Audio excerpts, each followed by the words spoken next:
Hello guys, dumating na yung in-order ko na air fryer.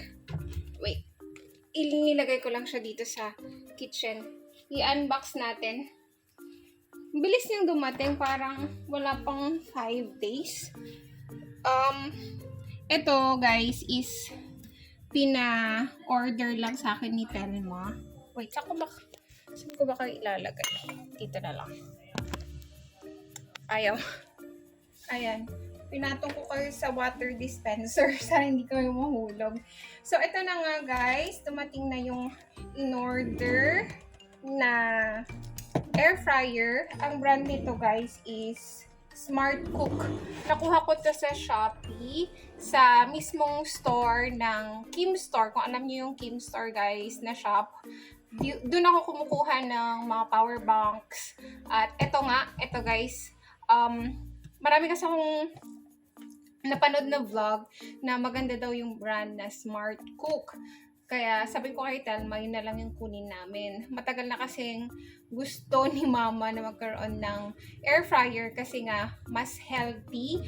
Hindi na gagamit pa ng oil. Pwede na siya dito mag-fry, dito magluto. Anything na pwede nyong iluto dito sa air fryer na hindi na kailangan ng oil.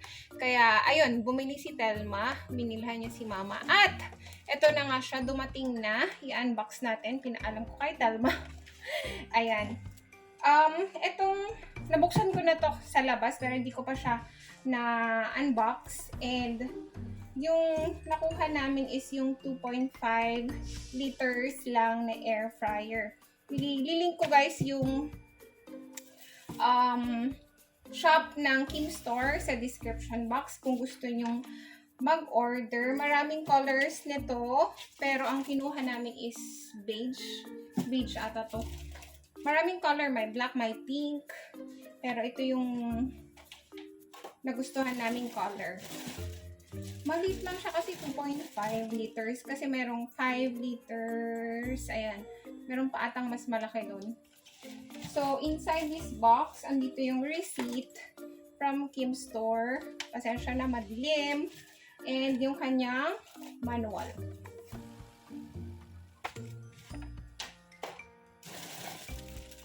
Okay naman guys yung pagka-wrap ng air fryer. At eto na siya. Ayan! Tada! Ang cute ng color niya. Beige nga siya. Ayan. Ang cute. Okay lang yung kanyang size. Hindi ganun kalit, hindi rin ganun kalaki. May tape pa siya dito. So, yan lang guys yung laman ng box. Itong air fryer at manual. Tapos yung receipt. And ito siya. So, ganyan lang siya kalaki. And, natatanggal ba?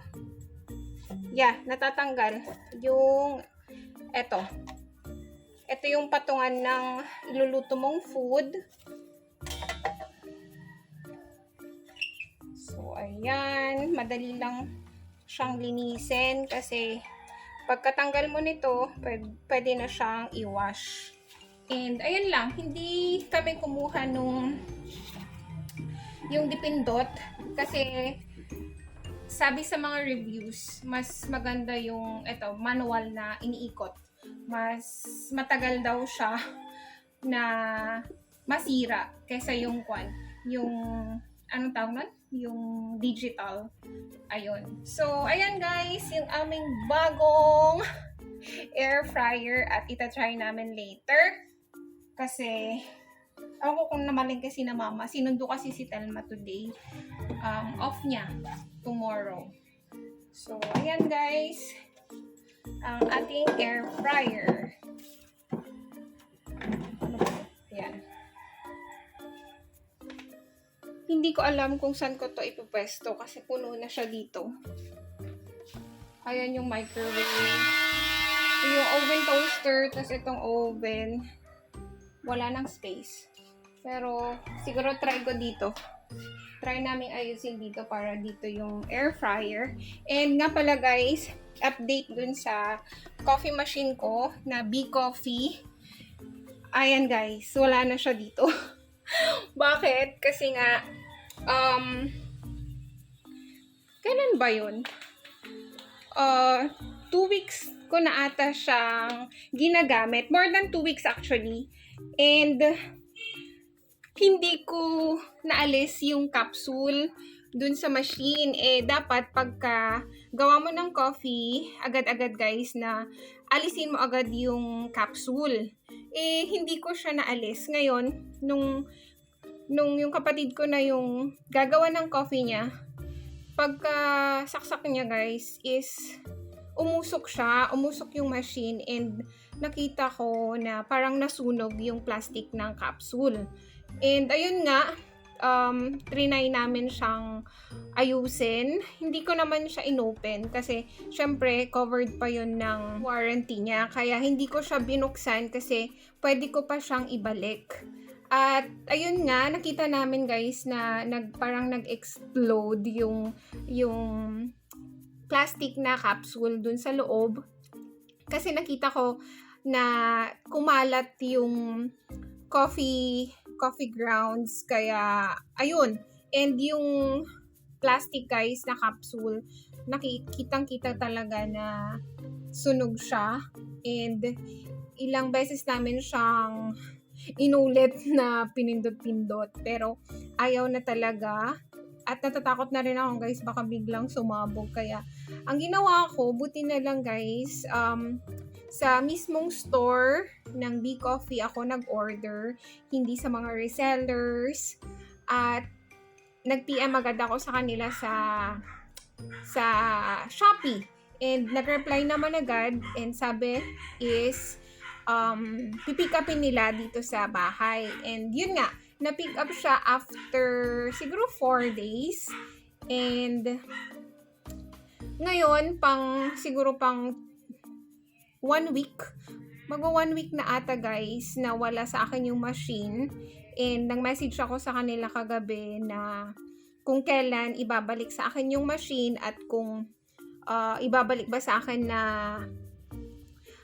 new unit or new machine, or ni-repair ba nila. Kasi tinanong ko din nung nasira yung machine kung i-repair ba siya or i-replace ng bagong unit. Ang sabi, i-check daw nila, at kung pwede pang i-repair nila. Pero kung hindi na talaga, papalitan nila ng bagong coffee machine. At yun nga, sabi sa akin kagabi, or kahapon ata guys, na new unit ang ibibigay nila sa akin. And 2 to 3 days daw ang shipping bago dumating dito sa amin. And yun, happy lang ako kasi nakontak ko sila at naibalik ko, tas napalitan pa siya ng bago.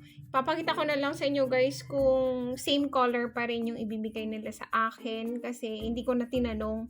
Basta ang gusto ko lang talaga is mapalitan siya at magamit ko ulit. Hindi na ako nakakapag-coffee. Actually, ang ginagamit ko na lang na coffee ko everyday is yung Nescafe na classic, plus yung milk. Yun lang. Kaya, ayun, yun lang guys. Ang tip ko lang sa inyo, kung kukuha kayo ng coffee machine, sundin nyo guys yung instruction, kasi ako, hindi ko siya naalis agad.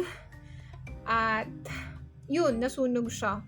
And, so far naman guys, sa more than 2 weeks na nasa akin yung coffee machine, okay siya. Yun lang guys, fault ko kasi nga hindi ko naalis agad yung coffee na pod sa machine.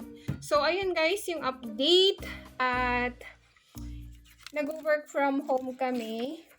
Tapos ko lang din gawin yung isang trabaho ko. At uulan na naman. Mag-shake tayo guys. Nagutom ako. Ang lunch ko lang kanina, nagluto ako ng barbecue. At 2 sticks lang yung kinain ko, tas konting rice, tas kaya nagugutom na ako kasi anong oras na po? 3:30. Meron ako ditong banana, carrots, and apple. Naubos na yung orange na hinahalo ko dito. Kasi instead of water, orange yung nilalagay ko. Ubos na. Kaya no choice tayo. Water tayo this time. Tingnan ko ako meron pa dito. Ay, ito na lang. Sira pa. Ito guys yung hinahalo ko sa shake ko. Magkano bang kilo nito? 50 pesos. Pero dahil wala tayong ano ba tawag dyan? Hindi orange eh. Wala tayong Sunkiss. Sunkiss? Dalandan. Ayan, dalandan ba? Ayan, nilagay ko kayo sa aking tripod. At magbabalat tayo ng shake natin. Ay, nabasa ko tuloy yung manual. Dito ko na lang pala siya nilagay. Ayan, tabi ng mga sugar, coffee. Hindi ko na yun inayos kasi mga flour yan eh, pang bake ni Mama and Dana. So, dyan muna siya for the meantime. Ito yung ating gagamitin na shaker. Yung Nutri-Bullet. Muro lang pala to ngayon. Kasi diba ito yung nauuso noon? Siguro 3 years ago. At parang nag-range siya ng 3,000 to 4. Eh, mura lang pala to sa Shopee ngayon. Wala pang 1,000. May nakita ko mga 900 plus lang eh. Maganda siya. Madali lang siyang gamitin.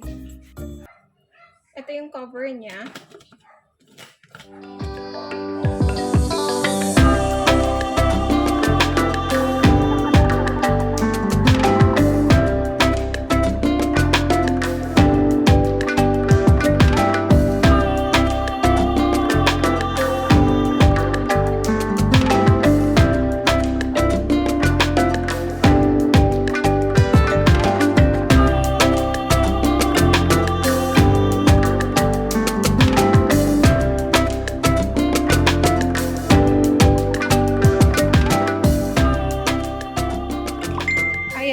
Back to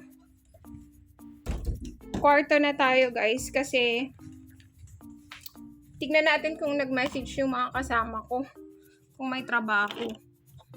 Kasi guys, alam nyo ba na may secret kami sa office? Char!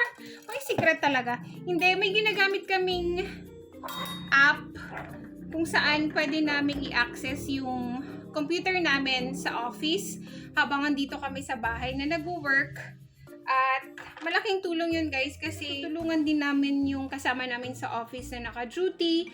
Kahit wala kami doon physically, nagagawa pa rin namin yung trabaho namin. Na-access namin yung computer namin doon, sasabihin niya lang sa amin na may compliance, tas gagawin namin dito sa bahay, tas ipiprint na lang niya doon sa office.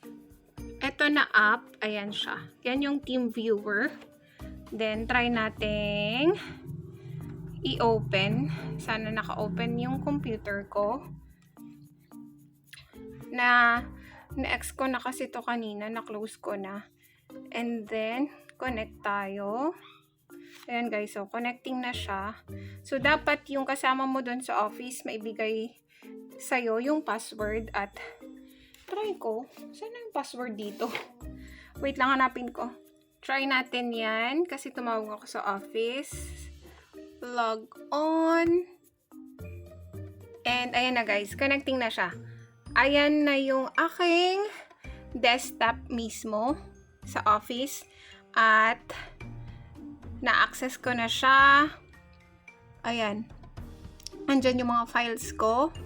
And pwede ko nang gawin yung mga trabaho ko dyan kasi na-access ko yung aking file sa office. So, ganun lang siya kadali guys. Then, pag ipiprint na, sabihin ko lang yung kasama ko sa office na naka-duty na i-ready yung printer. And, ayun, lalabas na yung aking ginawang compliance. 'Di ba? Ang bilis. Ubusin ko lang tong juice ko. Ang sarap.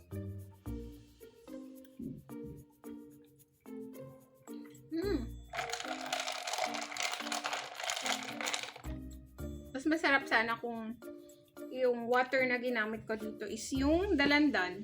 Pero wala na, ubos na.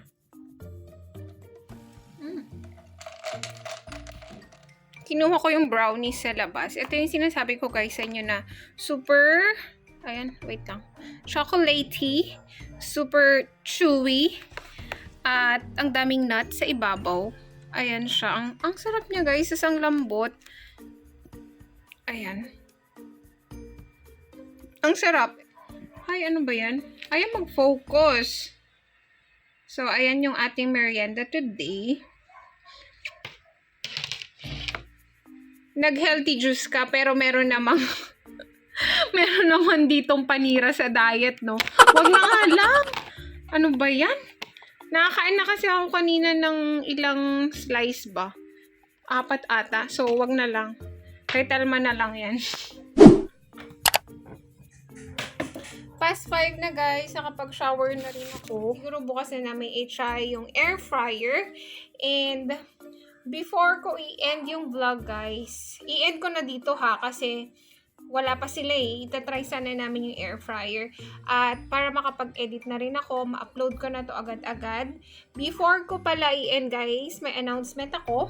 Ayan. Malapit na tayong mag 3,000 subscribers. Malapit na. Thank you so much sa support ninyo. So, tulungan nyo akong dumami pa yung family natin.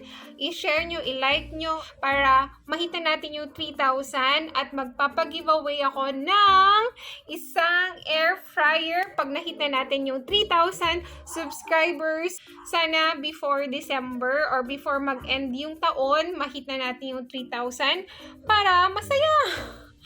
So, ayan guys, magbibigay ako ng isang air fryer. Promise yan, pag nahit natin, sana before mag-end yung 2021. So, ayan lang guys. That's it. That's our vlog for today. Thank you for watching. Pag nagustuhan nyo tong video na to, don't forget to hit the like button. Sa mga hindi pa nakasubscribe, please do subscribe. I-share nyo siya. At mamimigay tayo guys ng air fryer. Thank you for watching. Bye!